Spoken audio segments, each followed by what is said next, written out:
క్యాంపెయిన్లో కదా ఏం వచ్చావు? ఏంటి వాడకం ఏంటి? ఏనా క్యాంప్ బయలుదేరామా, బస్సు 5:30కి అన్నారు. నేను 5 గంటలకు బస్ స్టాప్కి వెళ్ళాను.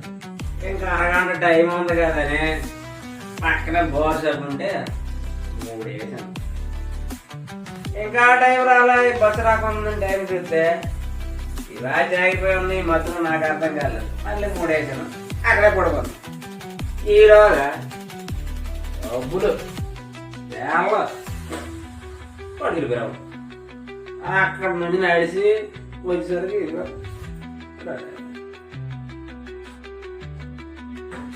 చాలా తీరిందా? క్యాన్సర్ అందుకొని అక్కగారింటికి వెళ్తానని చెప్పేసి ఎంజాయ్ చేసుకుని వస్తావా? నీ సెల్లు పోగొట్టుకొని డబ్బులు పోగొట్టుకొని నీకు సరదా తీరింది కదా. ఇలాంటి పొరపాటు పని ఎప్పుడు చేయకు నాన్న. తాగి వచ్చి బైక్లో ఈ గీకులో రోడ్ల మీద అసలు ట్రాఫిక్లు ఎలా ఉన్నాయి? నువ్వు ఎప్పుడైనా ఎక్కడికి వెళ్ళాలంటే నా తోడు తీసుకెళ్ళు. వస్తాను కదా నేను. నువ్వు ఎప్పుడు ఒంటరికి వెళ్ళకు సరేనా? నాయనా మరెప్పుడైనా పొరపాటు పని చేయి నాయన. చూడు నా సెల్లు పోయింది, నా డబ్బులు పోయి, నా ఐడి చూసి కాల్ పీకెత్తావు నాయన. మరి ఎప్పుడైనా పొరపాటు పని చేయి. మీకు గవర్నమెంట్ పెన్షన్ ఇస్తుంది.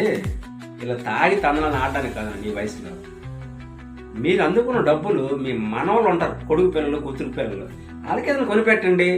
వాళ్ళ అభిమానం పొందండి. మా తాతయ్య మంచివాడు అనిపించుకోండి. మీకు కూడా ఖర్చులకు డబ్బులు ఉంచుకోండి. మీకు మాత్రం మీ సమయానికి ఇవ్వలేకపోతూ ఉంటాం ఒక్కోసారి. జాగ్రత్తగా ఉండండి అన్న.